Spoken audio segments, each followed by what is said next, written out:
ನಮಸ್ತೆ ಸ್ನೇಹಿತರೆ, NCG competitive ಇನ್ಸ್ಟಿಟ್ಯೂಷನ್ಗೆ ಸ್ವಾಗತ.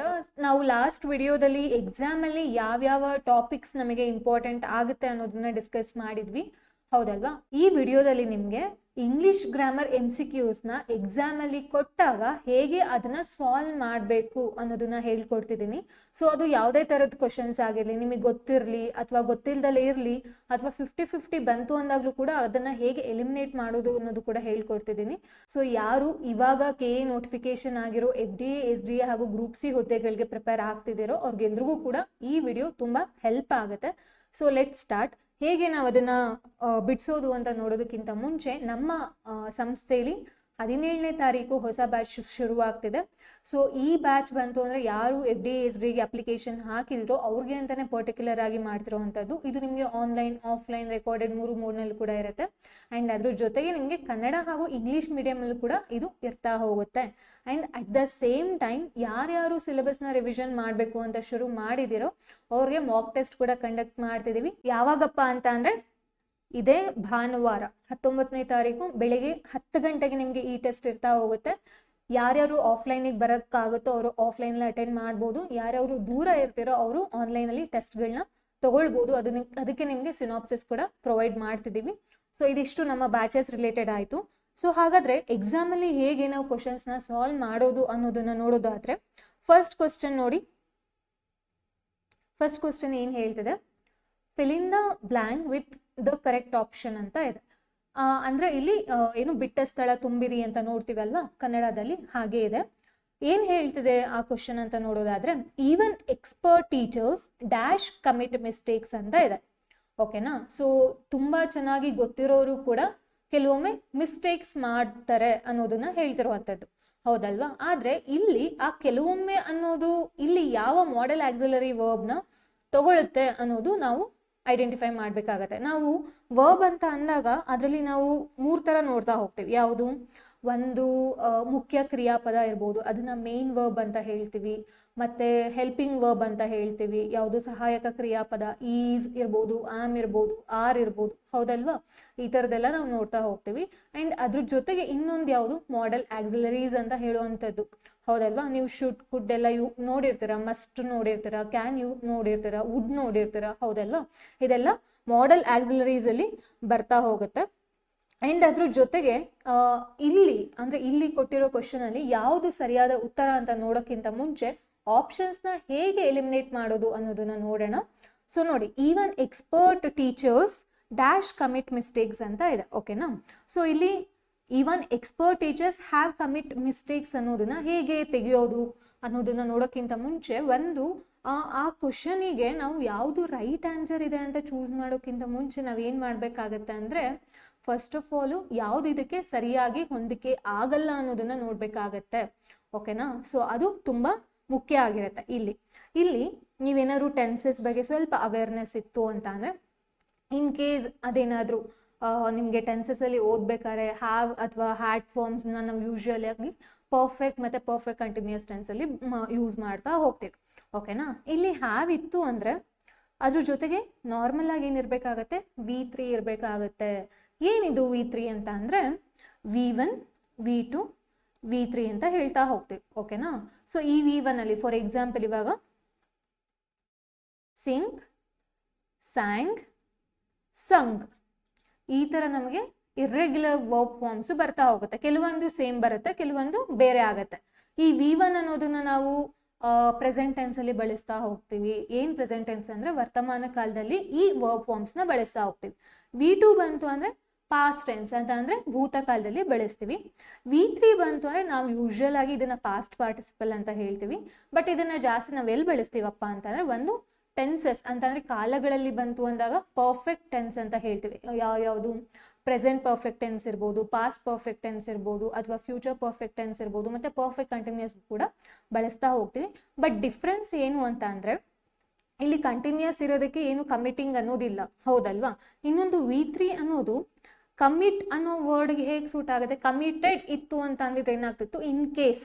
ಓಕೆನಾ? ಅದು ಕೂಡ ಒನ್ ಆಫ್ ದಿ ಆಪ್ಷನ್ ಆಗಿ ನಾವು ಕನ್ಸಿಡರ್ ಮಾಡ್ಬೋದಿತ್ತು, ಹೌದಲ್ವಾ? ಇಲ್ಲಿ ಕಮಿಟ್ ಅನ್ನೋದೇನಿದೆ? ಪ್ರೆಸೆಂಟ್ ಟೆನ್ಸಲ್ಲಿ ಇದೆ, ಹೌದಲ್ವಾ? ಆದ್ರಿಂದ ನಾವು ಹ್ಯಾವ್ ಫಾರ್ಮ್ನ ತಗೊಳ್ಳೋದಿಕ್ಕಾಗೋದಿಲ್ಲ.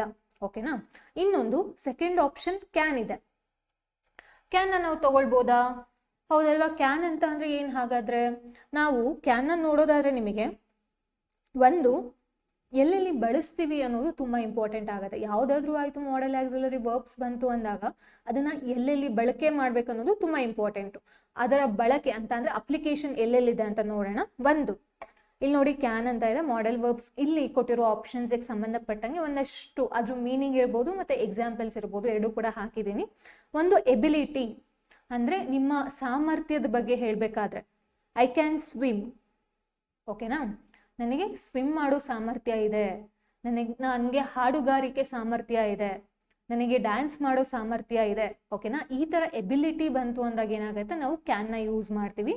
ಇನ್ನೊಂದು ಪರ್ಮಿಷನ್, ಅನುಮತಿ ಏನಾದ್ರು ಕೇಳಬೇಕಾದ್ರೆ ಮ್ಯಾಕ್ಸಿಮಮ್ ನಮಗೆ ಕ್ಯಾನ್ ಬಂತು ಅಂದಾಗ ಅದು ಇಲ್ಲೇ ಇರುತ್ತೆ. ಓಕೆನಾ, ಅನುಮತಿ ಯೂಶುವಲ್ ಆಗಿ ಕೇಳಬೇಕಾದ್ರೆ ಏನ್ ಮಾಡ್ತೀವಿ ಅಂತ ಅಂದ್ರೆ ಮೇ ಯೂಸ್ ಮಾಡ್ತೀವಿ, MAY. ಓಕೆನಾ, ನೀವು ಅಬ್ಸರ್ವ್ ಮಾಡಿದ್ರೆ ಕ್ಲಾಸಸ್ಗೆ ನಾವು ಎಂಟರ್ ಆಗ್ಬೇಕಾದ್ರೆ may I come in ma'am ಅಂತ ಮಾತಾಡ್ತೀವಲ್ವಾ, ಕೇಳ್ತೀವಲ್ವಾ ಪರ್ಮಿಷನ್. ಯೂಶಲಿ ಪರ್ಮಿಷನ್ ಕೇಳ್ಬೇಕಾದ್ರೆ ಮೇನೇ ಯೂಸ್ ಮಾಡ್ತೀವಿ. ಬಟ್ ಇನ್ಫಾರ್ಮಲ್ ಆಗಿ ಏನಾದ್ರು ಬಳಸ್ತೀವಿ, ಅಂದ್ರೆ ಜನರಲ್ ಆಗಿ ಏನಾದ್ರು ಬಳಸ್ತೀವಿ ಅಂತ ಅಂದಾಗ ಏನಾಗುತ್ತೆ, ಅದು ಕ್ಯಾನು ಕೂಡ ಕೆಲವೊಮ್ಮೆ ಯೂಸ್ ಮಾಡ್ಬೇಕಾಗತ್ತೆ. ಸೊ ನೋಡಿ, ಕ್ಯಾನ್ ಐ ಗೋ ಔಟ್ಸೈಡ್, ನಾನು ಈಚೆ ಹೋಗ್ಬಹುದಾ, ಹೌದಲ್ವಾ, ಪರ್ಮಿಷನ್ ಕೇಳ್ತಿರೋವಂಥದ್ದು. ಇನ್ನೊಂದು ಪಾಸಿಬಿಲಿಟಿ, ಸಾಧ್ಯತೆ ಇರುವಂಥದ್ದು. ಏನಿದು ಹಾಗಂತ ಅಂದ್ರೆ ಅಂತ ನೋಡೋದಾದ್ರೆ ನೋಡಿ, ಇಟ್ ಕ್ಯಾನ್ ಬಿ ಡೇಂಜರಸ್, ಅದು ಅಪಾಯ ಇರಬಹುದು. ಸಾಧ್ಯತೆ ಹೇಳುವಂಥದ್ದು, ಬಹುಶಃ ಅಂತ ಹೇಳ್ತೀವಿ ಗೊತ್ತಾ, ಆ ಥರ ಮೀನಿಂಗ್ ಬರುತ್ತೆ ಇಲ್ಲಿ. ಈ ಆಪ್ಷನ್ ನಿಮಗೆ ಸರಿ ಅನ್ಸುತ್ತಾ ಕ್ಯಾನ್ ಯೂಸ್ ಮಾಡೋದು? ನೋಡಿ, even expert teachers can commit mistakes ಅಂತ ಹೇಳ್ತಿದ್ರೆ, ಹೌದಲ್ವಾ, ಅದು ಸರಿ ಇರಬಹುದು. ಬಟ್ ಅದಾಗಿದಾದ್ಮೇಲೆ ಬೇರೆ ಆಪ್ಷನ್ಸು ಕೂಡ ನಾವು ನೋಡ್ಬೇಕಲ್ವಾ, ಯಾವುದು ಮೋಸ್ಟ್ ಸೂಟಬಲ್ ಇದೆಯೋ, ಯಾವ ಆಪ್ಷನ್ಸು ಅದಕ್ಕೆ ಕರೆಕ್ಟಾಗಿ ತುಂಬಾ ಹತ್ರದಲ್ಲಿದೆ ಅದನ್ನ ನಾವು ಚೂಸ್ ಮಾಡ್ಬೇಕಾಗತ್ತೆ. ಇನ್ನೊಂದು ಶುಡ್ ಇದೆ, even expert teachers should commit mistakes ಅಂತ ಇನ್ ಕೇಸ್ ಏನಾದ್ರು ನಾವು ಆ ಆಪ್ಷನ್ ಚೂಸ್ ಮಾಡಿದ್ರೆ ಏನಾಗುತ್ತೆ ಅಂತ ಅಂದ್ರೆ ಎಕ್ಸ್ಪರ್ಟ್ ಟೀಚರ್ಸು ಕೂಡ ಮಿಸ್ಟೇಕ್ಸ್ನ ಮಾಡಬೇಕು ಅನ್ನೋದನ್ನ ಹೇಳ್ತಿದೆ. ಹಾಗಾದ್ರೆ ಶುಡ್ನ ಎಲ್ಲಿ ಯೂಸ್ ಮಾಡ್ತೀವಿ ನಾವು ಮಾಡೆಲ್ ಆಕ್ಸಿಲರಿ ಬಂತು ಅಂದಾಗ? ನೋಡಿ, ಶುಡ್ ಬಂತು ಅಂದಾಗ ನಾವು ಒಂದು ಗಿವಿಂಗ್ ಅಡ್ವೈಸ್ ಅಥವಾ ರೆಕಮೆಂಡೇಶನ್ ಅಂತ ಹೇಳ್ತೀವಿ. ಏನಿದು ಅಡ್ವೈಸ್? ಸಲಹೆನ ಕೊಡುವಂಥದ್ದಿರ್ಬೋದು, ಅದ್ರ ಜೊತೆಗೆ ಏನಾದ್ರು ಶಿಫಾರಸ್ಸಿತ್ತು ಅಂತ ಅಂದ್ರೆ. ಓಕೆನಾ, ಎಕ್ಸಾಂಪಲ್ಸ್ನ ನೋಡೋದಾದ್ರೆ you should eat more vegetables ಅಂತ ಇದೆ. ಇವಾಗ ಯಾರಿಗಾದ್ರೂ ಹುಷಾರಿಲ್ಲ, ಓಕೆನಾ, ಅವರು ಅನಾರೋಗ್ಯದಿಂದ ಬಳಲ್ತಿದ್ದಾರೆ ಅಂತ ಅಂದಾಗ you should eat more vegetables. ಏನಾದ್ರು ನೀವು ತರಕಾರಿ ತಿಂದ್ರೆ ನಿಮ್ಮ ಆರೋಗ್ಯ ಸುಧಾರಣೆ ಆಗಬಹುದು, ಅದೇನಾಗುತ್ತೆ, ಸಲಹೆ ಆಗುತ್ತೆ.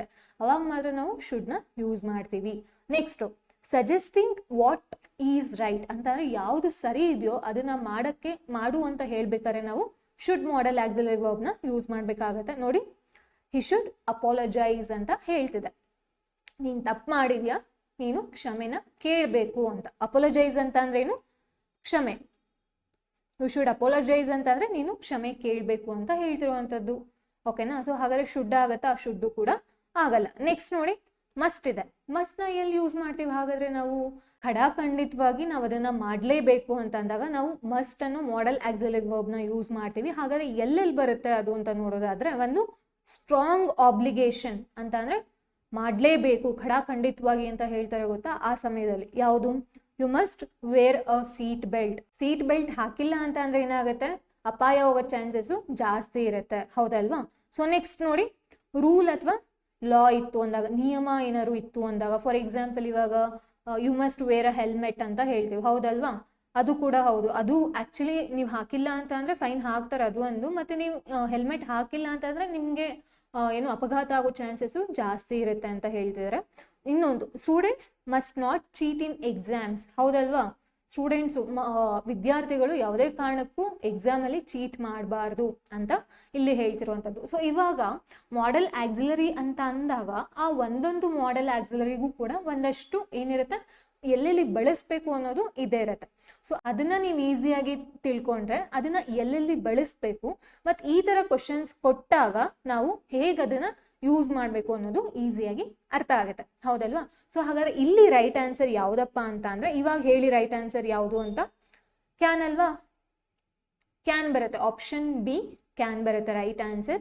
ಸೊ ಅವಾಗ ಏನಾಗುತ್ತೆ, ಕೆಲವೊಮ್ಮೆ ನಾನು ಹೇಳ್ದೆ ಅಲ್ಲ, ಸೊ ಕ್ಯಾನ್ನ ಪಾಸಿಬಿಲಿಟಿ ಇದ್ದಾಗ್ಲೂ ಕೂಡ, ಸಾಧ್ಯತೆ ಇದ್ದಾಗ್ಲೂ ಕೂಡ ನಾವು ಮಾಡೆಲ್ ಆಕ್ಸಿಲರೀಸ್ನ ಬಳಸ್ತೀವಿ, ಅದು ಕ್ಯಾನ್ ಆಗಿರುತ್ತೆ.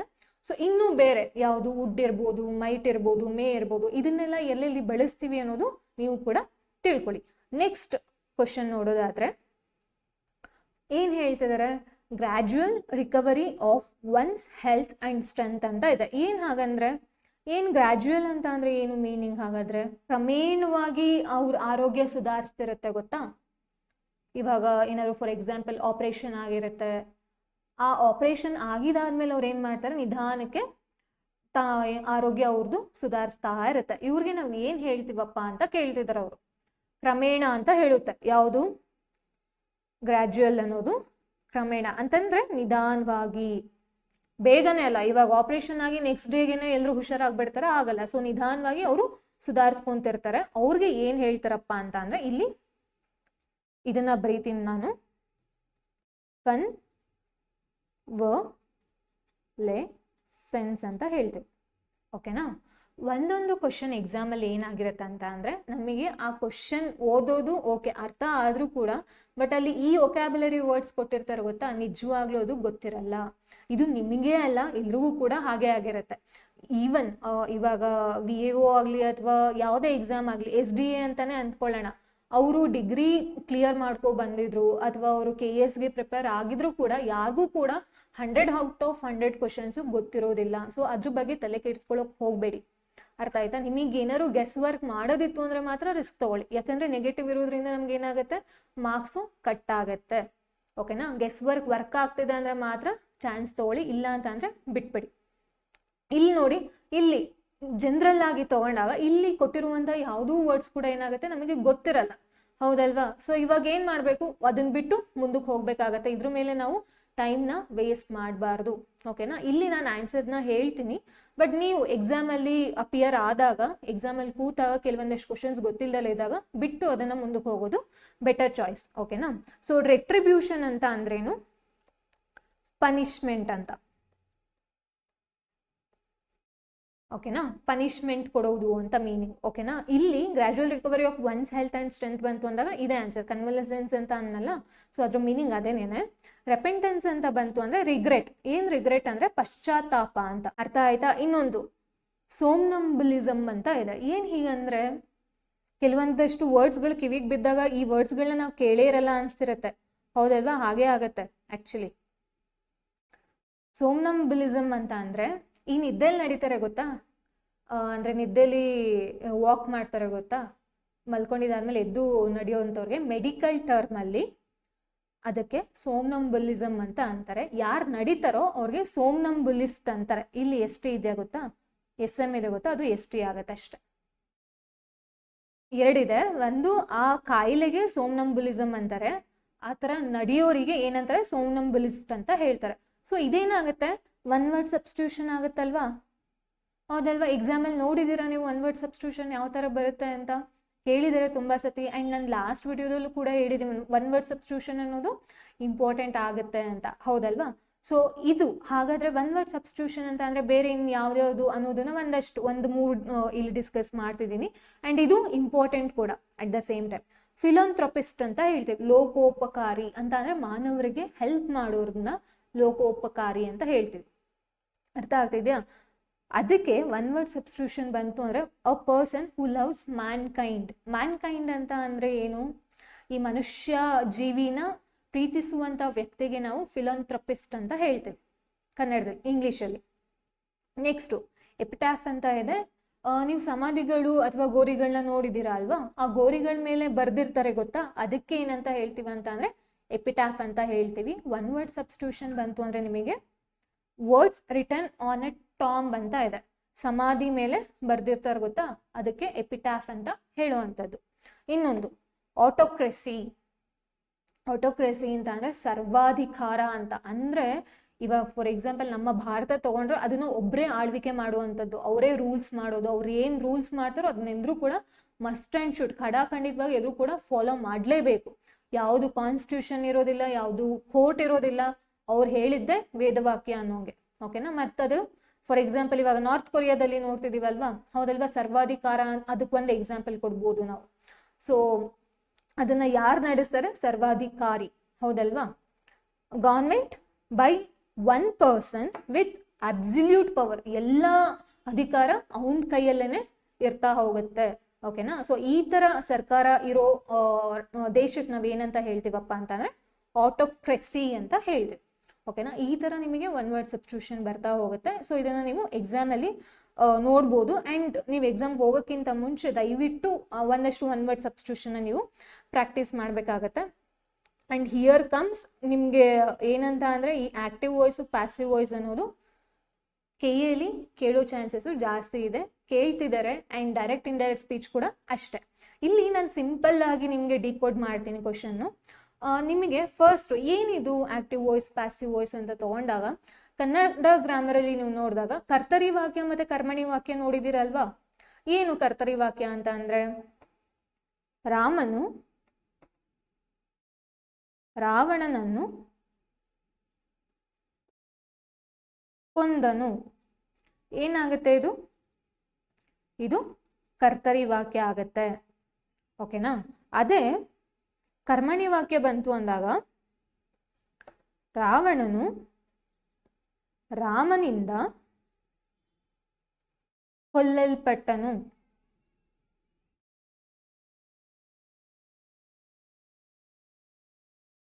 ಹೌದಲ್ವಾ. ಏನ್ ಕರ್ತರಿ ವಾಕ್ಯ ಕರ್ಮಣಿ ವಾಕ್ಯ ಅಂತ ಅಂದ್ರೆ ಕರ್ತರಿ ವಾಕ್ಯದಲ್ಲಿ ಕರ್ತೃ ಪ್ರಧಾನವಾಗಿರುತ್ತೆ, ಕರ್ಮಣಿ ವಾಕ್ಯದಲ್ಲಿ ಕರ್ಮ ಪ್ರಧಾನವಾಗಿರುತ್ತೆ. ಏನಿದು? ಇವಾಗ ಒಂದು ವಾಕ್ಯ ಅಂತ ತಗೊಂಡ್ರೆ ಅದರಲ್ಲಿ ಮೂರಿರುತ್ತೆ. ಯಾವ್ದಾದ್ರು ಮಿನಿಮಮ್ ಅಂದ್ರೆ ಒಂದು ವಾಕ್ಯ ಪೂರ್ಣ ವಾಕ್ಯ ಅಂತ ತಗೊಂಡಾಗ ಒಂದು ಕರ್ತೃ ಇರುತ್ತೆ, ಹೌದಲ್ವಾ. ಫಾರ್ ಎಕ್ಸಾಂಪಲ್ ಇದು ರಾಮ ಅನ್ನೋದೇನಾಗತ್ತೆ? ಕರ್ತೃ ಆಗತ್ತೆ, ಹೌದಲ್ವಾ. ಕರ್ತೃ ಇರುತ್ತೆ, ಕರ್ಮ ಇರುತ್ತೆ, ಮತ್ತೆ ಕ್ರಿಯಾಪದ ಇರುತ್ತೆ. ಕೊಂದನು ಅನ್ನೋದೇನಾಗತ್ತೆ? ಕ್ರಿಯಾಪದ ಆಗತ್ತೆ, ಹೌದಲ್ವಾ. ಅದೇ ನಾವು ಕರ್ಮಣಿ ವಾಕ್ಯ ತಗೊಂಡಾಗ ಏನಾಗತ್ತಪ್ಪ ಅಂತಂದ್ರೆ ಫಸ್ಟ್ ಕರ್ಮ ಬರುತ್ತೆ, ಆಮೇಲೆ ಕರ್ತೃ ಬರುತ್ತೆ, ಆಮೇಲೆ ಕ್ರಿಯಾಪದ ಬರುತ್ತೆ. ಕನ್ನಡದಲ್ಲಿ ಯಾವತ್ತೂ ಕೂಡ ಕ್ರಿಯಾಪದ ಕೊನೆಗೆ ಇರುತ್ತೆ. ಆದ್ರೆ ನಮ್ಮ ಇಂಗ್ಲಿಷ್ ಗ್ರಾಮರ್ ಅಲ್ಲಿ ಅಂತ ತಗೊಂಡಾಗ ಏನಾಗತ್ತಂದ್ರೆ ಫಸ್ಟು ಫಾರ್ ಎಕ್ಸಾಂಪಲ್ ಇವಾಗ ಹಿ ಈಟ್ಸ್ ವೆಜಿಟೇಬಲ್ಸ್ ಅಂತ ಅನ್ಕೊಳ್ಳೋಣ. ಓಕೆನಾ. ಹಿ ಈಟ್ಸ್ ವೆಜಿಟೇಬಲ್ಸ್ ಅಂತ ಇದರಲ್ಲಿ ನಾವು ಡಿವೈಡ್ ಮಾಡಿದಾಗ ಏನಾಗುತ್ತೆ? ಹಿ ಅನ್ನೋದೇನಾಗುತ್ತೆ? ಕರ್ತೃ ಆಗುತ್ತೆ, ಅಂತಂದ್ರೆ ಸಬ್ಜೆಕ್ಟ್ ಅಂತ ಹೇಳ್ತೀವಿ ಕನ್ನಡದಲ್ಲಿ. ಈಟ್ಸ್ ಅನ್ನೋದೇನಾಗುತ್ತೆ? ವರ್ಬ್. ತಿಂದನು ಅನ್ನೋದೇನಾಗುತ್ತೆ? ಕ್ರಿಯಾಪದ ಆಗುತ್ತೆ, ಹೌದಲ್ವಾ. ವೆಜಿಟೇಬಲ್ಸ್ ಅನ್ನೋದೇನಾಗುತ್ತೆ? ಕರ್ಮ ಆಗತ್ತೆ. ಏನ್ ತಿಂದ ಅವನು ಕೇಳ್ತೀವಲ್ವಾ, ಇದೇನಾಗುತ್ತೆ? ಆಬ್ಜೆಕ್ಟ್ ಆಗುತ್ತೆ. ಸೊ ಇಂಗ್ಲಿಷ್ ಗ್ರಾಮರ್ ಅಲ್ಲಿ ಅಂತ ತಗೊಂಡಾಗ ಇದೇ ಫಾರ್ಮೆಟ್ ಇರುತ್ತೆ. ಆದ್ರೆ ನಾವು ಅದನ್ನ ಕರ್ಮಣಿ ವಾಕ್ಯ ಮಾಡಿದಾಗ ಹೇಗ್ ಫಾರ್ಮೆಟ್ ಚೇಂಜ್ ಆಗುತ್ತೆ? ಇಲ್ಲಿ ನಿಮಗೇನಾದ್ರೂ ಕ್ರಿಯಾಪದ ಏನಾದ್ರು ಸ್ಟಾರ್ಟಿಂಗ್ ಏನಾದ್ರು ಬಂತ? ಇಲ್ಲ ಅಲ್ಲ, ಕ್ರಿಯಾಪದ ಇರೋ ಜಾಗದಲ್ಲೇ ಇತ್ತು. ಹಾಗೆ ಕೂಡ ಇಂಗ್ಲಿಷ್ ಗ್ರಾಮರ್ ಅಲ್ಲೂ ಈ ಕ್ರಿಯಾಪದ ಅನ್ನೋದೇನಾಗುತ್ತೆ? ಆ ಜಾಗದಲ್ಲೇ ಉಳ್ಕೊಳ್ಳುತ್ತೆ. ಬಟ್ ಏನಾಗುತ್ತಪ್ಪ ಅಂತ ಅಂದ್ರೆ ಪ್ಯಾಸಿವ್ ವಾಯ್ಸ್ ತಗೊಂಡಾಗ ಆಬ್ಜೆಕ್ಟ್ ಇರೋದು ಸಬ್ಜೆಕ್ಟ್ ಜಾಗಕ್ಕೆ ಬರುತ್ತೆ, ಸಬ್ಜೆಕ್ಟ್ ಇರೋದು ಆಬ್ಜೆಕ್ಟ್ ಜಾಗಕ್ಕೆ ಹೋಗುತ್ತೆ, ಅಷ್ಟೇ. ಉಲ್ಟಂಪಲ್ಟ ಆಗುತ್ತೆ ಅಂತ ಅನ್ಕೊಬಹುದು. ಓಕೆನಾ. ಸೊ ಇದು ಆಕ್ಟಿವ್ ವಾಯ್ಸ್ ಮತ್ತೆ ಪ್ಯಾಸಿವ್ ವಾಯ್ಸ್ ತಗೊಂಡಾಗ ಇದಿಷ್ಟು ಕ್ಲಾರಿಟಿ ಇರಲಿ. ಅದಾಗಿದಾದ್ಮೇಲೆ ಟೆನ್ಸಸ್ ಅಂತ ಹೇಳ್ತೀವಿ, ಕಾಲಗಳಂತ ಗೊತ್ತು. ಕನ್ನಡದಲ್ಲಿ ಮೂರೇ ಕಾಲ ಇರೋದು, ಯಾವುದು? ಭೂತಕಾಲ, ಭವಿಷ್ಯತ್ ಕಾಲ ಮತ್ತೆ ವರ್ತಮಾನ ಕಾಲ ಅಂತ. ಸೊ ಕಾಲಗಳಂತ ತಗೊಂಡಾಗ ಇಂಗ್ಲಿಷ್ ಅಲ್ಲಿ 12 ಟೆನ್ಸಸ್ ಇದೆ. ಯಾವ್ದಾವ್ದು? ನಾರ್ಮಲ್ ಆಗಿ present tens, past tens, future. ಯಾವುದು? ಪ್ರೆಸೆಂಟ್ ಅಂದ್ರೆ ವರ್ತಮಾನ ಕಾಲ, ಪಾಸ್ಟ್ ಟೆನ್ಸ್ ಭೂತಕಾಲ, ಹಾಗೆ ಫ್ಯೂಚರ್ ಟೆನ್ಸು ಭವಿಷ್ಯತ್ ಕಾಲ, ಹೌದಲ್ವಾ. ಆದ್ರೆ ಅದ್ರಲ್ಲೂ ಕೂಡ ಒಂದೊಂದು ಫಾರ್ಮೆಟ್ ಇರ್ತಾ ಹೋಗುತ್ತೆ. ಯಾವ್ದದು ಫಾರ್ಮೆಟ್ ಅಂತ ಅಂದ್ರೆ ಒಂದು, ಇವಾಗ ಯಾವುದೇ ಟೆನ್ಸ್ ಇರಲಿ, ಅದು ಪ್ರೆಸೆಂಟ್ ಆದ್ರೂ ಇರಲಿ, ಅಥವಾ ಪಾಸ್ಟ್ ಆದ್ರೂ ಇರಲಿ, ಅಥವಾ ಫ್ಯೂಚರ್ ಆದ್ರೂ ಇರಲಿ. ಓಕೆನಾ. ಈ ಮೂರಕ್ಕೂ ಒಂದೊಂದು ಫಾರ್ಮೆಟ್ ಇರ್ತಾ ಹೋಗುತ್ತೆ. ಟೋಟಲ್ ಆಗಿ 12 ಟೆನ್ಸಸ್ ಅಂತ ಹೇಳ್ತೀವಿ. ಸಿಂಪಲ್ ಅಂತ ಹೇಳ್ಬೋದು. ಸಿಂಪಲ್ ಪ್ರೆಸೆಂಟ್ ಇತ್ತು ಅಂದ್ರೆ ಪ್ರೆಸೆಂಟ್ ಟೆನ್ಸ್ ಅಂತ ಬರುತ್ತೆ, ಪಾಸ್ಟ್ ಇತ್ತು ಅಂದ್ರೆ ಪಾಸ್ಟ್ ಟೆನ್ಸ್ ಅಂತ ಬರುತ್ತೆ, ಫ್ಯೂಚರ್ ಇತ್ತು ಅಂದ್ರೆ ಫ್ಯೂಚರ್ ಟೆನ್ಸ್ ಅಂತ ಬರುತ್ತೆ. ಓಕೆನಾ. ನೆಕ್ಸ್ಟ್ ಏನ್ ಬರುತ್ತೆ? ಕಂಟಿನ್ಯೂಯಸ್ ಟೆನ್ಸ್ ಅಂತ ಹೇಳ್ಬೋದು, ಹೌದಲ್ವಾ. ಇವಾಗ ಪ್ರೆಸೆಂಟ್ ಇತ್ತು ಅಂದ್ರೆ ಪ್ರೆಸೆಂಟ್ ಕಂಟಿನ್ಯೂಸ್ ಆಗುತ್ತೆ, ಪಾಸ್ಟ್ ಇತ್ತು ಅಂದ್ರೆ ಪಾಸ್ಟ್ ಕಂಟಿನ್ಯೂಸ್ ಆಗುತ್ತೆ, ಫ್ಯೂಚರ್ ಇತ್ತು ಅಂದ್ರೆ ಫ್ಯೂಚರ್ ಕಂಟಿನ್ಯೂಸ್ ಆಗುತ್ತೆ. ಇನ್ನೊಂದು ಪರ್ಫೆಕ್ಟ್ ಅಂತ, ಸೇಮ್ ಹಾಗೇನೇನೆ. ಪ್ರೆಸೆಂಟ್ ಇತ್ತು ಅಂದ್ರೆ ಪ್ರೆಸೆಂಟ್ ಪರ್ಫೆಕ್ಟ್ ಟೆನ್ಸ್, ಪಾಸ್ಟ್ ಇತ್ತು ಅಂದ್ರೆ ಪಾಸ್ಟ್ ಪರ್ಫೆಕ್ಟ್ ಟೆನ್ಸ್, ಫ್ಯೂಚರ್ ಇತ್ತು ಅಂದ್ರೆ ಫ್ಯೂಚರ್ ಪರ್ಫೆಕ್ಟ್ ಟೆನ್ಸ್ ಆಗುತ್ತೆ. ಇನ್ನೊಂದು ಪರ್ಫೆಕ್ಟ್ ಕಂಟಿನ್ಯೂಸ್ ಅಂತ. ಓಕೆನಾ? ಮತ್ತು ಇನ್ನೊಂದು ಇದನ್ನ ಎಲ್ಲೆಲ್ಲಿ ಹೇಗೆ ಬಳಸ್ತೀವಿ ಅನ್ನೋದು ಕೂಡ ತುಂಬ ಇಂಪಾರ್ಟೆಂಟ್ ಆಗುತ್ತೆ. ಓಕೆನಾ? ಸೊ ಇಲ್ಲಿ ಎಷ್ಟಾಗುತ್ತೆ ಟೋಟಲ್ ಆಗಿ 12 ಟೆನ್ಸಸ್ ಆಗುತ್ತೆ. 3 ಇದೆ, 3 4 ಎಷ್ಟಾಗುತ್ತೆ 12 ಟೆನ್ಸಸ್ ಆಗುತ್ತೆ. ನಾವು ಇನ್ನೊಂದು ತಿಳ್ಕೊಬೇಕು, ಆಕ್ಟಿವ್ ವಾಯ್ಸ್ ಪ್ಯಾಸಿವ್ ವಾಯ್ಸ್ ಅಂತ ಬಂತು ಅಂದಾಗ ನಾವು ಯಾವುದೇ ಕಾರಣಕ್ಕೂ ಕೂಡ ಏನು ಟೆನ್ಸಸ್ನ ಚೇಂಜ್ ಮಾಡೋದಿಲ್ಲ. ಓಕೆನಾ? ಸೊ ಕಾಲಗಳು ಯಾವುದೇ ಕಾರಣಕ್ಕೂ ಚೇಂಜ್ ಆಗಲ್ಲ. ಎಲ್ಲೆಲ್ಲಿ ಚೇಂಜ್ ಮಾಡ್ತೀವಿ ಹಾಗಾದ್ರೆ? ಡೈರೆಕ್ಟ್ ಇಂಡೈರೆಕ್ಟ್ ಸ್ಪೀಚಲ್ಲಿ ಚೇಂಜ್ ಮಾಡ್ತೀವಿ. ಕ್ವಶನ್ ಟ್ಯಾಗಲ್ಲಿ ಚೇಂಜ್ ಆಗಲ್ಲ. ಡೈರೆಕ್ಟ್ ಇಂಡೈರೆಕ್ಟ್ ಸ್ಪೀಚಲ್ಲಿ ಚೇಂಜ್ ಆಗುತ್ತೆ. ಆಕ್ಟಿವ್ ವಾಯ್ಸ್ ಪ್ಯಾಸಿವ್ ವಾಯ್ಸ್ ಮತ್ತು ಕ್ವಶನ್ ಟ್ಯಾಗಲ್ಲಿ ಕಾಲಗಳು ಚೇಂಜ್ ಆಗಲ್ಲ. ಸೊ ಇಷ್ಟು ಗೊತ್ತಾಯ್ತು, ಹೌದಲ್ವಾ? ಮತ್ತೆ ಇಲ್ಲಿ ಒಂದೊಂದು ಟೆನ್ಸ್ಗಳನ್ನು ಹೇಳಬೇಕಾದ್ರೆ ವರ್ಬ್ ಫಾರ್ಮ್ಸ್, ಕ್ರಿಯಾಪದಗಳು, ಮುಖ್ಯ ಕ್ರಿಯಾಪದ ಇರ್ಬೋದು, ಸಹಾಯಕ ಕ್ರಿಯಾಪದಗಳಿರ್ಬೋದು. ಇವಾಗ ಸಹಾಯಕ ಕ್ರಿಯಾಪದ ಅಂತ ತಗೊಂಡಾಗ ಡೂ ಫಾರ್ಮ್ಸ್ ಅಂತ ಹೇಳ್ತೀವಿ, ಹ್ಯಾವ್ ಅಂತ ಹೇಳ್ತೀವಿ. ಮತ್ತು ಇನ್ನೊಂದು ನಿಮಗೆ ಬಿ ಫಾರ್ಮ್ಸ್ ಅಂತ ಬರ್ತಾ ಹೋಗುತ್ತೆ. ಏನ್ ಡೂ ಅಂತ ಅಂದ್ರೆ ಇವಾಗ ಪ್ರೆಸೆಂಟ್ ಟೆನ್ಸ್ ಮತ್ತೆ ಪಾಸ್ಟ್ ಟೆನ್ಸ್ ಅಂತ ತಗೊಂಡಾಗ ಡೂಲಿ ಯಾವ್ದು ಬರುತ್ತೆ? ಡೂ ಮತ್ತೆ ಡಸ್ ಬರುತ್ತೆ, ಹೌದಲ್ವಾ? ಡೂ ಅನ್ನೋದು ಏನಾಗುತ್ತೆ? ಪ್ಲೂರಲ್, ಬಹುವಚನ ಆಗುತ್ತೆ. ಡಸ್ ಅನ್ನೋದು ಸಿಂಗ್ಯುಲರ್ ಆಗುತ್ತೆ, ಹೌದಲ್ವಾ? ಏಕವಚನ ಆಗುತ್ತೆ. ಪಾಸ್ಟ್ ಟೆನ್ಸಿಗೆ ಬಂತು ಅಂದ್ರೆ ಡಿಡ್ ಒಂದೇ ಇರೋದು, ಮತ್ತೆ ಅದರಲ್ಲಿ ಪ್ರೆಸೆಂಟ್ ಪಾಸ್ಟ್ ಅನ್ನೋದು ಏನೂ ಇರೋದಿಲ್ಲ. ಹ್ಯಾವ್ ಬಂತು ಅಂದಾಗ ಪ್ರೆಸೆಂಟ್ ಟೆನ್ಸಲ್ಲಿ ಹ್ಯಾಸ್ ಮತ್ತೆ ಹ್ಯಾವ್ ಬರುತ್ತೆ.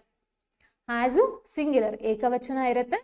ಹ್ಯಾವ್ ಬಂತು ಅಂದ್ರೆ ಪ್ಲೂರಲ್ ಇರುತ್ತೆ, ಬಹುವಚನ. ಹಾಗಾದ್ರೆ ಪಾಸ್ಟ್ ಫಾರ್ಮಿಗೆ ಯಾವ್ದು ಬರುತ್ತೆ? ಹ್ಯಾಡ್ ಬರುತ್ತೆ. ಓಕೆನಾ? ನೆಕ್ಸ್ಟ್ ಬಿ ಫಾರ್ಮಲ್ಲಿ ಯಾವ್ದಾದ್ರು ಬರುತ್ತೆ? 3 ಬರುತ್ತೆ. ಆಮ್ ಬರುತ್ತೆ, ಈಸ್ ಬರುತ್ತೆ, ಆರ್ ಬರುತ್ತೆ. ಆಮ್ ಬಂತು ಅಂದ್ರೆ ಇದನ್ನ ಐ ಜೊತೆಗೆ ಬಳಸುವಂಥದ್ದು, ಐ ಆಮ್ ಅಂತ. ಬೇರೆದಕ್ಕೆಲ್ಲರೂ ಯೂಸ್ ಮಾಡ್ತೀರಾ? ಇಲ್ಲ ಅಲ್ಲ, ಬರೀ ಐ ಮಾತ್ರ ಯೂಸ್ ಮಾಡುವಂಥದ್ದು. ಈಸ್ ಬಂತು ಅಂದ್ರೆ ಇದು ಸಿಂಗ್ಯುಲರ್, ಪ್ರೊನೌನ್ಸ್ಗೆಲ್ಲ ಯೂಸ್ ಮಾಡ್ತೀವಿ, ಏಕವಚನ ಇರುತ್ತೆ. ಆರ್ ಬಂತು ಅಂದ್ರೆ ಪ್ಲೂರಲ್ ಇರುತ್ತೆ, ಬಹುವಚನ ಇರುತ್ತೆ. ಇದರಲ್ಲಿ ಯಾವುದು? ಬಿ ಫಾರ್ಮಲ್ಲಿ ಮಾತ್ರ 2 ಇದೆ ಪಾಸ್ಟ್ ಫಾರ್ಮಲ್ಲಿ, ಒಂದು ವಾಸ್, ಇನ್ನೊಂದು ವರ್ ಅಂತ. ಓಕೆನಾ? ಸೊ ವಾಸ್ ಬಂತು ಅಂದ್ರೆ ಇದು ಸಿಂಗ್ಯುಲರ್ ಇದೆ, ವರ್ ಬಂತು ಅಂದ್ರೆ ಪ್ಲೂರಲ್ ಇರುತ್ತೆ. ಇದಿಷ್ಟು ವೆರಿ ಬೇಸಿಕ್, ಇದು ಎಲ್ರಿಗೂ ಕೂಡ ಗೊತ್ತಿರಬೇಕು. ಸೆಂಟೆನ್ಸು ನೀವು ನೋಡಿದಾಗ ಅದು ಪಾಸ್ಟ್ ಟೆನ್ಸಲ್ಲಿ ಇದೆಯಾ, ಮತ್ತೆ ಅದು ಯಾವ ಫಾರ್ಮೆಟಲ್ಲಿ ಇದೆ, ಪಾಸ್ಟ್ ಟೆನ್ಸಲ್ಲಿ ಇದ್ರೂ ಕೂಡ ಅದು ಕಂಟಿನ್ಯೂಸ್ ಅಲ್ಲಿ ಇದೆಯಾ ಅಥವಾ ಪರ್ಫೆಕ್ಟ್ ಟೆನ್ಸಲ್ಲಿ ಇದೆಯಾ, ಇದಿಷ್ಟು ಗೊತ್ತಾಗಬೇಕಾಗತ್ತೆ. ಇದಿಷ್ಟು ಐಡೆಂಟಿಫೈ ಮಾಡಕ್ಕೆ ನಮ್ಗೆ ಏನು ಹೆಲ್ಪ್ ಆಗುತ್ತೆ? ಈ ಸಹಾಯಕ ಕ್ರಿಯಾಪದಗಳು ಏನಿದೆಯೋ ಇದು ಹೆಲ್ಪ್ ಆಗುತ್ತೆ. ಇದನ್ನ ನೋಡಿ ಆ ಸೆಂಟೆನ್ಸು ಯಾವ ಕಾಲದಲ್ಲಿದೆ ಅನ್ನೋದನ್ನ ನಾವು ಈಸಿಯಾಗಿ ಐಡೆಂಟಿಫೈ ಮಾಡ್ಕೊಳ್ಬೋದು. ಓಕೆನಾ? ಇದು ವೆರಿ ಬೇಸಿಕ್. ಮತ್ತೆ ಆಕ್ಟಿವ್ ವಾಯ್ಸ್ ಪ್ಯಾಸಿವ್ ವಾಯ್ಸ್ ಬಂತು ಅಂದಾಗ ಇನ್ನೊಂದು ರೂಲ್ ಏನಪ್ಪಾ ಅಂತ ಅಂದ್ರೆ V3ನ ನಾವು ಯೂಸ್ ಮಾಡಲೇಬೇಕು, ಬೇರೆ ಯಾವುದು ಕೂಡ ಯೂಸ್ ಮಾಡೋ ಹಾಗೆ ಇಲ್ಲ. ಓಕೆನಾ? ಸೊ V1 ಆಗಲಿ V2 ಆಗಲಿ ಯೂಸ್ ಮಾಡೋ ಹಾಗಿಲ್ಲ, V3ನೇ ಯೂಸ್ ಮಾಡಬೇಕು. ಕನ್ವರ್ಟ್ ಮಾಡ್ಬೇಕಾದ್ರೆ ಆಕ್ಟಿವ್ ಅಂತ ಅಂದ್ರೆ ಕರ್ತರಿ ವಾಕ್ಯದಿಂದ ಕರ್ಮಣಿ ವಾಕ್ಯ ಕನ್ವರ್ಟ್ ಮಾಡ್ಬೇಕಾದ್ರೆ ನಾವು V3 ಫಾರ್ಮೇ ಯೂಸ್ ಮಾಡಬೇಕಾಗತ್ತೆ. ಇದಿಷ್ಟು ಗೊತ್ತಿರಲಿ. ಇದಾಗಿದ್ದಾದ್ಮೇಲೆ ಒಂದು ಟ್ರಿಕ್ ಇದೆ. ಏನ್ ಟ್ರಿಕ್ ಅಂತ ಅಂದ್ರೆ, ಇನ್ ಕೇಸ್ ಅದೇನಾದ್ರೂ ಕಂಟಿನ್ಯೂಸ್ ಟೆನ್ಸಲ್ಲಿ ಇತ್ತು ಅಂತ ಅಂದ್ಕೊಳ್ಳಿ. ಅಂದ್ರೆ she is playing a piano. ಓಕೆನಾ? ಅವಳು ಪಿಯಾನೋನ ನುಡಿಸ್ತಿದ್ದಾಳೆ. ಹಿ ಈಸ್ ವಾಕಿಂಗ್, ಹೌದಲ್ವಾ? ಈ ING ಫಾರ್ಮ್ಸ್ ಬರುತ್ತೆ ಗೊತ್ತಾ? ಫಾರ್ ಎಕ್ಸಾಂಪಲ್ ಇಲ್ಲೇ ಕ್ವಶನ್ ಅಲ್ಲಿ ನೋಡಿ, ಕ್ವಶನ್ ಅಲ್ಲಿ ಏನ್ ಹೇಳ್ತಿದ್ದಾರೆ? They are building a house ಅಂತ ಇದೆ. ಏನಿದು ನೋಡಿ, ಇವಾಗ ನಾವು ಐಡೆಂಟಿಫೈ ಮಾಡ್ಬೋದಾ? ಯಾವುದು? ದೇ ಅನ್ನೋದೇನಾಗುತ್ತೆ? ಸಬ್ಜೆಕ್ಟ್ ಆಗುತ್ತೆ. ಇಲ್ಲಿ ಬಿಲ್ಡಿಂಗ್ ಅನ್ನೋದೇನಾಗುತ್ತೆ? ವರ್ಬ್ ಆಗುತ್ತೆ, ಮುಖ್ಯ ಕ್ರಿಯಾಪದ ಅಂತ ಹೇಳ್ತೀವಿ, ಮೇನ್ ವರ್ಬ್ ಅಂತ ಹೇಳ್ತೀವಿ. ಆ ಹೌಸ್ ಅನ್ನೋದೇನಾಗುತ್ತೆ? ಆಬ್ಜೆಕ್ಟ್ ಆಗುತ್ತೆ, ಹೌದಲ್ವಾ? ಇಲ್ಲಿ ನಮಗೆ ಸಹಾಯಕ ಕ್ರಿಯಾಪದ ಯಾವ್ದು ಬಂದಿದೆ? ಆರ್ ಬಂದಿದೆ. ಇವಾಗ ಬಿಲ್ಡ್ ನಾವು ಈ ತರ ಅಲ್ವಾ ಬಳಸ್ತೀವಿ? ಬಿಲ್ಡ್ ಪ್ಲಸ್ ING ಅಂದ್ರೆ ಕಂಟಿನ್ಯೂಸ್ ಆಗಿದೆ, ನಡೀತಾ ಇದೆ ಅಂತ ಬಳಸ್ತೀವಿ. ಯಾವಾಗ ಆ ಟೆನ್ಸ್ ಅಂದ್ರೆ ಆ ಸೆಂಟೆನ್ಸ್ ಅಲ್ಲಿ ಈ ತರ ಇರುತ್ತೆ ಗೊತ್ತಾ? ING ಫಾರ್ಮ್ ಇರುತ್ತೆ ಗೊತ್ತಾ? ಅವಾಗ ನಾವೇನ್ ಮಾಡ್ಬೇಕಪ್ಪ ಅಂತ ಅಂದ್ರೆ ಕನ್ವರ್ಟ್ ಮಾಡಿದಾಗ ಅದು ಬೀಯಿಂಗ್ ಅಂತ ಬರಬೇಕು. ಪ್ಯಾಸಿವ್ ವಾಯ್ಸ್ ಕನ್ವರ್ಟ್ ಮಾಡಿದಾಗ ಯಾವ ಇನ್ ಕೇಸ್ ಆಕ್ಟಿವ್ ವಾಯ್ಸ್ ಅಲ್ಲಿ ಏನಾದ್ರೂ ನಿಮಗೆ ING ಫಾರ್ಮ್ ಇತ್ತು ಅಂದ್ರೆ ಅದನ್ನ ಪ್ಯಾಸಿವ್ ವಾಯ್ಸಿಗೆ ಅಂತಂದ್ರೆ ಕರ್ಮಣಿ ವಾಕ್ಯ ಕನ್ವರ್ಟ್ ಮಾಡಿದಾಗ ಆ ಸೆಂಟೆನ್ಸ್ ಅಲ್ಲಿ ಬೀಯಿಂಗ್ ಅನ್ನೋ ವರ್ಡ್ ಮಸ್ಟ್ ಅಂಡ್ ಶುಡ್ ಇರ್ಲೇಬೇಕಾಗತ್ತೆ. ಬರೀ ಅದು ಒಂದೇ ಇಟ್ಕೊಂಡು ಆಪ್ಷನ್ಸ್ ನ ನೋಡಿ, ಎಲ್ಲಿದೆ? ಇದ್ರಲ್ಲಿ ಇದೆಯಾ ಬೀಯಿಂಗು? ಇದ್ರಲ್ಲಿ ಇಲ್ಲ. ಇದ್ರಲ್ಲಿ ಇದೆಯಾ? ಇದ್ರಲ್ಲಿ ಇಲ್ಲ. ಇದ್ರಲ್ಲಿ ಇದೆಯಾ? ಇದ್ರಲ್ಲೂ ಇಲ್ಲ. ಇದು ಒಂದರಲ್ಲೇ ಇರೋದು ನೋಡಿ. ಇಷ್ಟು ಆಪ್ಷನ್ಸ್ ಓದೋ ಅವಶ್ಯಕತೆ ಇದೆಯಾ? ನಿಜವಾಗ್ಲೂ ಇಲ್ಲ. ಇಷ್ಟು ಈಸಿಯಾಗಿ ನೀವು ಎಕ್ಸಾಮ್ನ ಅಂದ್ರೆ ಆಪ್ಷನ್ ನೀವು ಆ ಕ್ವಶನ್ಗೆ ಆನ್ಸರ್ನ ಚೂಸ್ ಮಾಡ್ಬೋದು. ಅಂಡ್ ಇಲ್ಲಿ ನಾನು ಕಾನ್ಸೆಪ್ಟ್ ವೈಸ್ ಬಂತು ಅಂದಾಗ ಹೇಗೆ ಹೇಳ್ತೀನಿ ಅಂತ ಅಂದ್ರೆ, ಇವಾಗ ನಾವು ಸಬ್ಜೆಕ್ಟ್ ಇರೋದನ್ನ ಆಬ್ಜೆಕ್ಟ್ ಮಾಡಬೇಕು, ಆಬ್ಜೆಕ್ಟ್ ಇರೋದನ್ನ ಸಬ್ಜೆಕ್ಟ್ ಮಾಡಬೇಕು. ಕರ್ತೃ ಇರೋದು ಕರ್ಮ ಆಗುತ್ತೆ, ಕರ್ಮ ಇರೋದು ಕರ್ತೃ ಆಗುತ್ತೆ, ಉಲ್ಟಂ ಪಲ್ಟ ಆಗತ್ತೆ. ಕ್ರಿಯಾಪದ ಆ ಜಾಗದಲ್ಲೇ ಉಳ್ಕೊಳ್ಳುತ್ತೆ, ಹೌದಲ್ವಾ? ಇಲ್ಲಿ ಯಾಕೆ ದೇ ಆರ್ ಅಂತ ಬಂದಿದೆ ಅಂತ ಅಂದ್ರೆ, ಇದು ಪ್ರೆಸೆಂಟ್ ಕಂಟಿನ್ಯೂಸ್ ಟೆನ್ಸ್ ಅಲ್ಲಿ ಇದೆ. ಹೆಂಗೆ ಹೇಳ್ತೀವಿ ಪ್ರೆಸೆಂಟ್ ಕಂಟಿನ್ಯೂಸ್ ಟೆನ್ಸ್ ಅಂತ? ಇಲ್ಲಿ ನೋಡಿ, ಆರ್ ಇದೆಯಾ, ಹೌದಲ್ವಾ? ಇದು ಪ್ಲೂರಲ್ ಅಲ್ವಾ? ಪ್ಲೂರಲ್ ಮತ್ತೆ ಪ್ರೆಸೆಂಟ್ ಟೆನ್ಸ್ ಅಲ್ಲಿ ಬಳಸುವಂತದ್ದು ಸಹಾಯಕ ಕ್ರಿಯಾಪದ, ಮತ್ತೆ ಇದು ಕಂಟಿನ್ಯೂಸ್ ಅಲ್ಲಿ ಇದೆ, ಹೌದಲ್ವಾ? ಈಸಿಯಾಗಿ ಗೊತ್ತಾಗುತ್ತೆ ಇವಾಗ ನಮ್ಗದು ಪ್ರೆಸೆಂಟ್ ಕಂಟಿನ್ಯೂಸ್ ಅಲ್ಲಿ ಇದೆ ಅಂತ. ಸೊ ನಾನು ಏನ್ ಹೇಳ್ದೆ, ನಾವು ಆಕ್ಟಿವ್ ವಾಯ್ಸ್ ಪ್ಯಾಸಿವ್ ವಾಯ್ಸ್ ಬಂತು ಅಂದಾಗ ಯಾವುದೇ ಕಾರಣಕ್ಕೂ ಏನ್ ಮಾಡಬಾರ್ದು, ನಾವು ಟೆನ್ಸಸ್ ನ ಚೇಂಜ್ ಮಾಡಬಾರ್ದು ಅಂತ. ಅಂದ್ರೆ ಅದು ಪ್ರೆಸೆಂಟ್ ಕಂಟಿನ್ಯೂಸ್ ಟೆನ್ಸ್ ಅಲ್ಲೇ ಇರಬೇಕು, ಓಕೆನಾ? ಸೊ ಹಾಗಾದ್ರೆ ಇದನ್ನ ನಾವು ಹೇಗೆ ಕನ್ವರ್ಟ್ ಮಾಡೋದು? ಇಲ್ಲಿ ನೋಡಿ, ಈಗ ನನಗೇನಾಗಬೇಕು, ಒಂದು ನಿಮಿಷ ಇದನ್ನ ರಬ್ ಮಾಡ್ತೀನಿ ನಾನು. ಇಲ್ಲಿ ನೋಡಿ, ಇವಾಗ ನಾನು ಹೇಳ್ದೆ ದೇ ಅನ್ನೋದೇನಾಗುತ್ತೆ, ಸಬ್ಜೆಕ್ಟ್ ಇದೆ, ಆ ಹೌಸ್ ಅನ್ನೋದು ಆಬ್ಜೆಕ್ಟ್ ಆಗುತ್ತೆ, ಆರ್ ಬಿಲ್ಡಿಂಗ್ ಅನ್ನೋದು ಇಟ್ ಈಸ್ ಅ ವರ್ಬ್ ಅಂತ, ಹೌದಲ್ವಾ? ಇಲ್ಲಿ ಆ ಹೌಸ್ ಅನ್ನೋದು ಆಬ್ಜೆಕ್ಟ್ ಆಗಿದೆ ಅನ್ನೋದ್ರಿಂದ ನಾವು ಏನ್ ಮಾಡಬೇಕು, ಅದನ್ನ ಸಬ್ಜೆಕ್ಟಿಗೆ ಹಾಕಬೇಕು. ಇಲ್ಲಿ ಆ ಹೌಸ್ ಅನ್ನೋದು it is common in every option, ಹೌದಲ್ವಾ? ಎಲ್ಲ ಆಪ್ಷನ್ ಅಲ್ಲೂ ಅದು ಕಾಮನ್ ಇದೆ. ಇನ್ನೊಂದು ಬಿಲ್ಟ್ ಬೈ ದೆಮ್ ಅನ್ನೋದು ಎಲ್ಲ ಆಪ್ಷನ್ ಅಲ್ಲೂ ಕಾಮನ್ ಇದೆ. ಅರ್ಥ ಆಗ್ತಿದ್ಯಾ? ಹೌದಲ್ವಾ? ನೋಡಿ, ನಿಮಗೆ ಕನ್ವರ್ಟ್ ಮಾಡಿದಾಗ ಇದೇನಾಗ್ಬೇಕಂತ ಅಂದ್ರೆ ಆಕ್ಚುಲಿ ದೇ ಅನ್ನೋದೇನಾಗುತ್ತೆ, ದೆಮ್ ಆಗುತ್ತೆ. ಅಂದ್ರೆ ಪ್ರೊನೌನ್ಸ್ ಚೇಂಜ್ ಆಗುತ್ತೆ. ದೇ ಇರೋದೇನಾಗುತ್ತೆ, ದೆಮ್ ಆಗುತ್ತೆ. ನೀವು ಆಕ್ಟಿವ್ ವಾಯ್ಸ್ ಪ್ಯಾಸಿವ್ ವಾಯ್ಸ್ನ ಕರೆಕ್ಟಾಗಿ ಕಲ್ತ್ಕೊಂಡ್ರೆ ಇದೆಲ್ಲ ಈಸಿ ಏನು ಅಲ್ವೇ ಅಲ್ಲ ಆಕ್ಚುಲಿ, ಓಕೆನಾ? ಸೊ ಟೆನ್ಸಸ್ಸು ಚೇಂಜ್ ಆಗಬೇಕು ಅಂತ ಅಂದಿದ್ದೆ, ಮತ್ತೆ ಬೀಯಿಂಗ್ ಇರ್ಬೇಕಂತ ಅಂದಿದ್ದೆ. ವಿ3ನೇ ಯೂಸ್ ಮಾಡೋದು. ಬಿಲ್ಟ್ ಅನ್ನೋದೇನಾಗುತ್ತೆ, ವಿ3 ಆಗುತ್ತೆ. ಬಿಲ್ಡ್ ಅನ್ನೋದೇನಾಗುತ್ತೆ ನಿಮಗೆ ವಿ1, ಅಂದ್ರೆ ಪ್ರೆಸೆಂಟ್ ಟೆನ್ಸಲ್ಲಿ ಯೂಸ್ ಮಾಡ್ತೀವಿ. ಬಿಲ್ಟ್ ಅಂತ ಬರುತ್ತೆ ನಿಮಗೆ, ಓಕೆನಾ? ಇದರಲ್ಲಿ ಏನು ಕನ್ಫ್ಯೂಷನ್ ಆಗುವ ಹಾಗಿಲ್ಲ. ಇಲ್ಲಿ ಕಂಟಿನ್ಯೂಸ್ ಇರೋದ್ರಿಂದ ನಾನು ಆ ಹೌಸ್ ಅಂತ ತಗೊಂಡಿದ್ದೀನಿ. ಅದಾಗಿದ್ದಾದ್ಮೇಲೆ ಆ ಹೌಸ್ ಅನ್ನೋದೇನು, ಒಂದೇ ಹೌಸ್, ಹೌದಲ್ವಾ? ಒಂದೇ ಹೌಸ್ ಇತ್ತು ಅಂದ್ರೆ ಅದನ್ನ ನಾವು ಸಿಂಗ್ಯುಲರ್ ಅಂತ ತಾನೇ ತಗೋಬೇಕು, ಹೌದಲ್ವಾ? ಸಿಂಗ್ಯುಲರ್ ಅಂತ ತಗೊಳ್ಬೇಕು, ಮತ್ತೆ ಪ್ರೆಸೆಂಟ್ ಟೆನ್ಸ್ ಅಲ್ಲಿ ಇರಬೇಕು. ಇಲ್ಲಿ ಇದು ಪಾಸ್ಟ್ ಟೆನ್ಸ್ ಅಲ್ಲಿ ಇದೆ. ವಾಸ್ ಅನ್ನೋದೇನಾಗುತ್ತೆ, ಪಾಸ್ಟ್ ಟೆನ್ಸ್ ಅಲ್ಲಿ ಇದೆ. ಮತ್ತೆ ಇದು ಪಾಸ್ಟ್ ಪರ್ಫೆಕ್ಟ್ ಕಂಟಿನ್ಯೂಸ್, ಸಾರಿ ಪ್ರೆಸೆಂಟ್ ಪರ್ಫೆಕ್ಟ್ ಕಂಟಿನ್ಯೂಸ್ ಅಲ್ಲಿ ಇದೆ. ಇದು ಬರಲ್ಲ, ನನಗೆ ಇದು ಬರಬೇಕು, ಇಲ್ಲ ಇದು ಬರಬೇಕು. ಇವಾಗ ಬರೀ ಅಲ್ಲಿ ಕಂಟಿನ್ಯೂಸ್ ಇಲ್ಲ, ಸಿಂಪಲ್ ಪ್ರೆಸೆಂಟ್ ಟೆನ್ಸ್ ಅಲ್ಲಿ ಕೊಟ್ಟಿದ್ರು ಅಂತಂದ್ರೆ ಇದು ರೈಟ್ ಆಗ್ತಿತ್ತೇನೋ. ಬಟ್ ಇವಾಗ ಏನಿದೆ, ಇಲ್ಲಿ ಕಂಟಿನ್ಯೂಸ್ ಇದೆ ಅಲ್ವಾ? ಸೊ ಕಂಟಿನ್ಯೂಸ್ ಇರೋದಕ್ಕೆ ನಾನು ಇನ್ನೊಂದೇನು ಯೂಸ್ ಮಾಡಬೇಕು, ಬೀಯಿಂಗ್ ಅನ್ನೋ ವರ್ಡ್ನ ಯೂಸ್ ಮಾಡಬೇಕಾಗತ್ತೆ. ಇಲ್ಲಿ ನಾನು ಆನ್ಸರ್ನ ಹೇಗೆ ಕನ್ಸಿಡರ್ ಮಾಡ್ತಿದ್ದೀನಿ ಅಂತ ಅಂದ್ರೆ, ಒಂದು ನಿಮಗೆ ಅಬ್ಸರ್ವ್ ಮಾಡಿ, ಆ ಹೌಸ್ ಅನ್ನೋದು ಸಿಂಗ್ಯುಲರ್ ಇದೆ, ಹೌದು, ಅದಕ್ಕೆ ನಾನು ಈಸ್ ಅಂತ ತಗೊಂಡಿದ್ದೀನಿ, ಆರ್ ಅಂತ ತಗೊಂಡಿಲ್ಲ. ಇಲ್ಲಿ ಪ್ಲೂರಲ್ ಇರೋದಕ್ಕೆ ಅವರು ಆರ್ ಅಂತ ತಗೊಂಡಿದ್ದಾರೆ. ಇನ್ನೊಂದು ING ಫಾರ್ಮ್ ಇರೋದಕ್ಕೆ ಬೀಯಿಂಗ್ ಅಂತ ಬಂದಿದೆ. ಅದಾಗಿದ್ದಾದ್ಮೇಲೆ ಇದಿಷ್ಟು ಏನಾಯ್ತು, ಆಬ್ಜೆಕ್ಟ್ ಅಲ್ಲಿ ಇರೋದು ಸಬ್ಜೆಕ್ಟಿಗೆ ಬಂತು. ಅದಾಗಿದ್ದಾದ್ಮೇಲೆ ನಾನು ವರ್ಬ್ನ ತಗೋಬೇಕು, ವರ್ಬ್ ವಿ3ನೇ ತಗೋಬೇಕು. ಅದಾಗಿದ್ದಾದ್ಮೇಲೆ ಬೈ ಅನ್ನೋ ಏಜೆಂಟ್ನ ನಾನು ಯೂಸ್ ಮಾಡ್ಬೇಕಾಗತ್ತೆ. ಯಾವಾಗ ಆಕ್ಟಿವ್ ವಾಯ್ಸ್ ಇಂದ ಪ್ಯಾಸಿವ್ ವಾಯ್ಸ್ ಕನ್ವರ್ಟ್ ಮಾಡ್ತೀವಿ ಗೊತ್ತಾ, ಅವಾಗ ಬೈ ಅನ್ನೋ ಏಜೆಂಟ್ನ ರೆಪ್ರೆಸೆಂಟ್ ಮಾಡ್ಲಿಕ್ಕೆ ನಾವು ಬೈನ ಯೂಸ್ ಮಾಡಬೇಕು. ಸೊ ದೇ ಇರೋದು ದೆಮ್ ಆಗಿದೆ. ಇದಿಷ್ಟು ಇದೆ ಆಕ್ಟಿವ್ ವಾಯ್ಸ್ ಪ್ಯಾಸಿವ್ ವಾಯ್ಸ್ ಅಂತ ಬಂತು ಅಂದಾಗ. ಸೊ ನೀವು ಇದು ಒಂದು ಎಕ್ಸಾಂಪಲ್ಸ್ ಕೊಟ್ಟು ನಾನು ಸ್ವಲ್ಪ ಎಷ್ಟು ಇದಕ್ಕೆ ರಿಲೇಟ್ ಮಾಡೋಕ್ಕಾಗುತ್ತೋ ಅಷ್ಟು ಮಾಡಿದ್ದೀನಿ. ಸೊ ನೀವು ಕೂಡ ಅಷ್ಟೇ ಕೆಲವೊಂದಷ್ಟು ಕ್ವಶನ್ಸ್ನ ಪ್ರಾಕ್ಟೀಸ್ ಮಾಡಿ ಆ್ಯಂಡ್ ಆನ್ಸರ್ನ ಈಸಿಯಾಗಿ ಫೈಂಡ್ ಔಟ್ ಮಾಡ್ಕೊಳ್ಬೋದು. ಐ ಹೋಪ್ ಇದು ನಿಮ್ಗೆ ಅರ್ಥ ಆಗಿದೆ ಅಂತ ಅಂದ್ಕೊಳ್ತೀನಿ. ನೋಡೋಣ ಎಷ್ಟು ಅರ್ಥ ಆಗಿದೆ ಅನ್ನೋದು ಕಮೆಂಟ್ ಸೆಕ್ಷನಲ್ಲಿ ನೋಡಿದ್ರೆ ಗೊತ್ತಾಗುತ್ತೆ. ನೆಕ್ಸ್ಟು ದ ವರ್ಡ್ ಕ್ಲಾಂಡೆಸ್ಟೈನ್ ಮೀನ್ಸ್ ಅಂತ ಇದೆ. ಒಂದು ಕ್ವಶನ್ ಪೇಪರ್ ಓದಿದಾಗ ಅನಲೈಸ್ ಮಾಡೋ ರೀತಿ ಯಾವ ಥರ ಇರಬೇಕು ಅಂತ ಅಂದರೆ, ಅಲ್ಲಿ ಆ 4 ಆಪ್ಷನ್ಸು ಕೂಡ ನಾವು ನೋಡಿದಾಗ ನಮ್ಗೆ ಆ 4 ಆಪ್ಷನ್ಸ್ ಬಗ್ಗೆ ಒಂದು ಆಪ್ಷನ್ಸ್ ಕೂಡ ನಮ್ಗೇನು ಕೂಡ ಗೊತ್ತಿಲ್ಲದಲ್ಲಿರುವಂಥ ಚಾನ್ಸಸ್ ಇರುತ್ತೆ.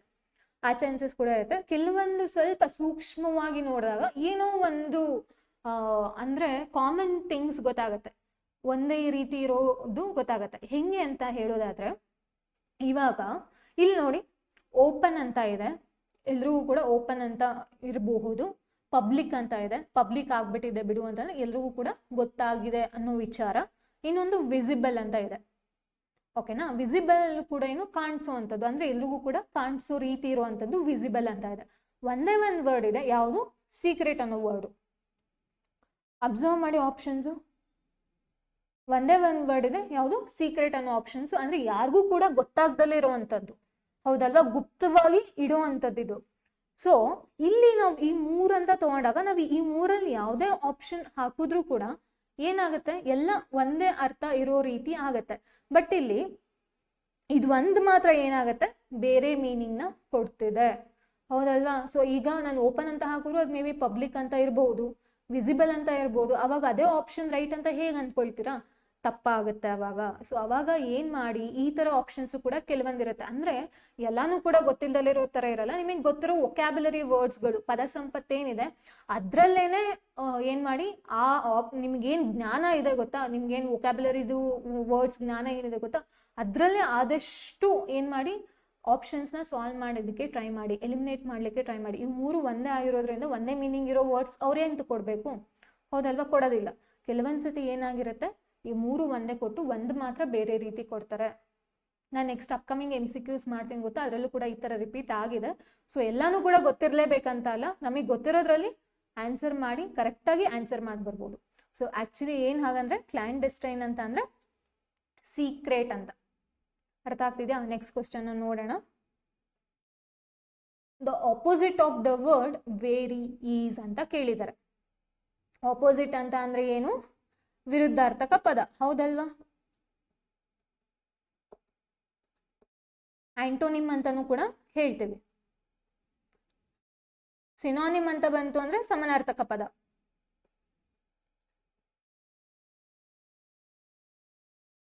ಆಪ್ಷನ್ಸ್ ನೋಡಿ. ವೇರಿ ಅಂತ ಅಂದ್ರೆ ಏನಂತ ನಿಜ ಗೊತ್ತಿಲ್ಲ ಅಂತ ಅಂದ್ಕೊಳ್ಳೋಣ.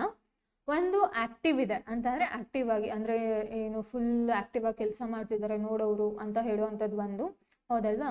ನೆಕ್ಸ್ಟು ಎಕ್ಸಾಸ್ಟೆಡ್ ಅಂತ ಅಂದ್ರೆ ಟಯರ್ಡ್ ಆಗಿರುವಂಥದ್ದು, ಆಯಾಸ ಆಗಿರುವಂಥದ್ದು, ದಣವಾಗಿದೆ ಅಂತ ಹೇಳ್ತಾರೆ ಗೊತ್ತಾ, ಆ ಥರ ಮೀನಿಂಗ್ ಕೊಡುವಂಥದ್ದು ಇದು ಎಕ್ಸಾಸ್ಟೆಡ್. ಇನ್ನೊಂದು ವಿಯರ್ಡ್ ಅಂತಂದ್ರೆ ವಿಚಿತ್ರವಾಗಿ ಆಡೋರಿಗೆ ನಾವು ವಿಯರ್ಡ್ ಅಂತ ಹೇಳ್ತೀವಿ. ಡೋಂಟ್ ಆಕ್ಟ್ ವಿಯರ್ಡ್ ಅಂದ್ರೆ ವಿಚಿತ್ರವಾಗಿ ಆಡ್ಬೇಡ ಅಂತ ಹೇಳ್ತೀವಿ ಯೂಶುವಲ್ ಆಗಿ, ಅದ್ರ ಮೀನಿಂಗ್ ಇದು. ವಿಯರ್ಡ್ ಅಂತಂದ್ರೆ ವಿಚಿತ್ರ ಅಂತ, ವಿಚಿತ್ರ ಅಥವಾ ವಿಲಕ್ಷಣ ಅಂತ ಹೇಳುವಂಥದ್ದು. ಎಕ್ಸಾಸ್ಟೆಡ್ ಅಂತ ಅಂದ್ರೇನು? ಆಯಾಸ. ಟಯರ್ಡ್ ಅಂತ ಅಂದ್ರೂ ಕೂಡ ಅದೇ ಮೀನಿಂಗ್ ಬರುತ್ತೆ ನಿಮಗೆ. ಬಟ್ ಟಯರ್ಡ್ ನೆಕ್ಸ್ಟ್ ಲೆವೆಲ್ಗೆ ಹೋದಾಗ ಎಕ್ಸಾಸ್ಟೆಡ್ ಅನ್ನೋ ವರ್ಡ್ನ ನಾವು ಬಳಸ್ತೀವಿ. ಓಕೆನಾ? ಇಲ್ಲಿ ಏನು ಕೇಳಿದ್ದಾರೆ? ಆಪೋಸಿಟ್ ವರ್ಡ್ನ ಕೇಳಿದ್ದಾರೆ. ಸೊ ಆಪೋಸಿಟ್ ವರ್ಡ್ ಅಂತ ಅಂದರೆ ಸೇಮ್ ಮೀನಿಂಗ್ ಇರಬಾರ್ದು, ಬೇರೆ ಮೀನಿಂಗ್ ಇರಬೇಕು. ಹಾಂ, ಇಲ್ಲಿ ಒಂದು ನಾವು ಅಬ್ಸರ್ವ್ ಮಾಡೋದಾದರೆ ಇವೆರಡು ಒಂದೇ ಅರ್ಥ ಕೊಡ್ತಿದ್ಯಾ? ಹೌದಲ್ವಾ? ಎಕ್ಸಾಸ್ಟ್ ಆಗೋದು ಮತ್ತು ಟಯರ್ಡ್ ಆಗೋದು ಏನಾಗುತ್ತೆ, ಒಂದೇ ಅರ್ಥ ಕೊಡ್ತಿದೆ. ಸೊ ಇವೆರಡು ಕೂಡ ಆಪ್ಷನ್ ಬರೋದಿಲ್ಲ. ಓಕೆನಾ? ಇಲ್ಲಿ ಇನ್ನ ಎರಡಿದೆ, ಒಂದು ವಿಯರ್ಡ್ ಇದೆ, ಇನ್ನೊಂದು ಆಕ್ಟಿವ್ ಇದೆ. ಜನರಲ್ ಆಗಿ ಏನಾಗುತ್ತೆ ಎಕ್ಸಾಮ್ ಹಾಲಲ್ಲಿ ಕೂತಾಗ ಅಂತ ಅಂದರೆ, ಒಂದು ನಾವು ಏನು ಮಾಡ್ತೀವಿ ಅಂದರೆ, ಒಂದು ಕಂಪ್ಲೀಟಾಗಿ ಏನೂ ಗೊತ್ತಿರಲ್ಲ, ಇನ್ನೊಂದು 50-50% ಬರುತ್ತೆ. ಈಸಿಯಾಗಿ ಎರಡು ಆಪ್ಷನ್ನ ತೆಗೆದು ಹಾಕ್ಬೋದು. ಆದರೆ ಇನ್ನೆರಡು ಆಪ್ಷನ್ ಇರುತ್ತೆ ಗೊತ್ತಾ, ಅದರಲ್ಲಿ ಯಾವುದು ಅಂತ ಚೂಸ್ ಮಾಡೋದ್ರಲ್ಲೇ ಅರ್ಧ ರೈಟ್ ಆಗಿರುತ್ತೆ, ಅರ್ಧ ರಾಂಗ್ ಆಗಿರುತ್ತೆ. ಸೊ ಇದರಲ್ಲಿ ಯಾವುದು ರೈಟ್ ಆನ್ಸರ್ ಅಂತ ಅಂದರೆ ಆಕ್ಟಿವ್. ಆಕ್ಟಿವ್ ಅನ್ನೋದು ರೈಟ್ ಆನ್ಸರ್ ಆಗುತ್ತೆ. ಸೊ ಹಾಗಾದರೆ ವೇರಿ ಮೀನಿಂಗ್ ಏನಪ್ಪ ಅಂತ ಅಂದರೆ, ಇದ್ರ ಮೀನಿಂಗು ಕೂಡ ಏನು? ಟಯರ್ಡ್ ಅಂತ, ಸುಸ್ತಾಗಿದೆ ಅಂತ, ಆಯಾಸ ಆಗಿದೆ ಅಂತ. ಓಕೆನಾ? ಸೊ ಈ ಥರ ಟೈಪ್ಸ್ ಆಫ್ ಕ್ವಶನ್ಸ್ ನಾವು ಎಕ್ಸಾಮ್ ಹಾಲಲ್ಲಿ ನೋಡ್ತೀವಿ. ಆ ಎಕ್ಸಾಮ್ ಹಾಲಲ್ಲಿ ಕೂತಿದ ತಕ್ಷಣ ಈ ಥರದ್ದೆಲ್ಲ ಕಣ್ಮುಂದೆ ಬರುತ್ತೆ. ಒಂದು ಗೊತ್ತಿರುತ್ತೆ, ಇನ್ನೊಂದು ಕಂಪ್ಲೀಟಾಗಿ ಗೊತ್ತಿರಲ್ಲ, ಇನ್ನೊಂದು 50-50 ಇರುತ್ತೆ, ಇನ್ನೊಂದು 3 ಆಪ್ಷನ್ಸ್ ನಡುವೆ ಕನ್ಫ್ಯೂಷನ್ ಇರುತ್ತೆ. ಈ ಥರ ಇರ್ತಾ ಹೋಗುತ್ತೆ. ಇದೆಲ್ರಿಗೂ ಕೂಡ ಸಾಮಾನ್ಯವಾಗಿ ಆಗೇ ಆಗುತ್ತೆ. ಸೊ ನೀವು ಒಬ್ಬರೇ ಅಲ್ಲ. ಓಕೆನಾ? ಈ ಥರ ಇನ್ನಷ್ಟು ಕ್ವಶನ್ಸ್ನ ನಾನು ಡಿಸ್ಕಸ್ ಮಾಡ್ತೀನಿ. ಆ್ಯಂಡ್ ಅದ್ರ ಜೊತೆಗೆ ನಿಮಗೂ ಅಂತಂದರೆ, ಇವಾಗ ನಾನು ಇಂಗ್ಲೀಷ್ ಗ್ರಾಮರ್ ಬ್ರೇಕ್ ಡೌನ್ ಮಾಡಿದೆ ಗೊತ್ತಾ, syllabus exam point of view ಇಂದ ಯಾವುದಾದ್ರು ಇಂಪಾರ್ಟೆಂಟ್ ಇದೆ ಅಂತ. ಸೊ ಆ ಥರ ರಿಲೇಟೆಡ್ ಬೇರೆ ಸಬ್ಜೆಕ್ಟ್ಸ್ ಏನಾದ್ರು ಬೇಕು ಅಂತ ಅಂದರೆ ದಯವಿಟ್ಟು ಕಮೆಂಟ್ ಸೆಕ್ಷನಲ್ಲಿ ತಿಳಿಸಿ. ಆ್ಯಂಡ್ ಯಾರ್ಯಾರು ಈ ಎಕ್ಸಾಮ್ಸ್ಗೆ ಪ್ರಿಪೇರ್ ಆಗ್ತಿದ್ದೀರಾ ಅವರು ದಯವಿಟ್ಟು ಇನ್ಸ್ಟಿಟ್ಯೂಷನ್ನ ಕಾಂಟ್ಯಾಕ್ಟ್ ಮಾಡಿ. ನಮ್ಮಲ್ಲಿ ಬ್ಯಾಚಸ್ ಶುರು ಆಗ್ತಿದೆ, ಎಲ್ಲ ಮೋಡಲ್ಲೂ ಇರೋದ್ರಿಂದ ನಿಮಗೆ ತುಂಬ ಯೂಸ್ಫುಲ್ ಆಗುತ್ತೆ. ಆ್ಯಂಡ್ ನೆಕ್ಸ್ಟ್ ಸೆಷನಲ್ಲಿ ಮತ್ತೆ ಸಿಗೋಣ. Thank you.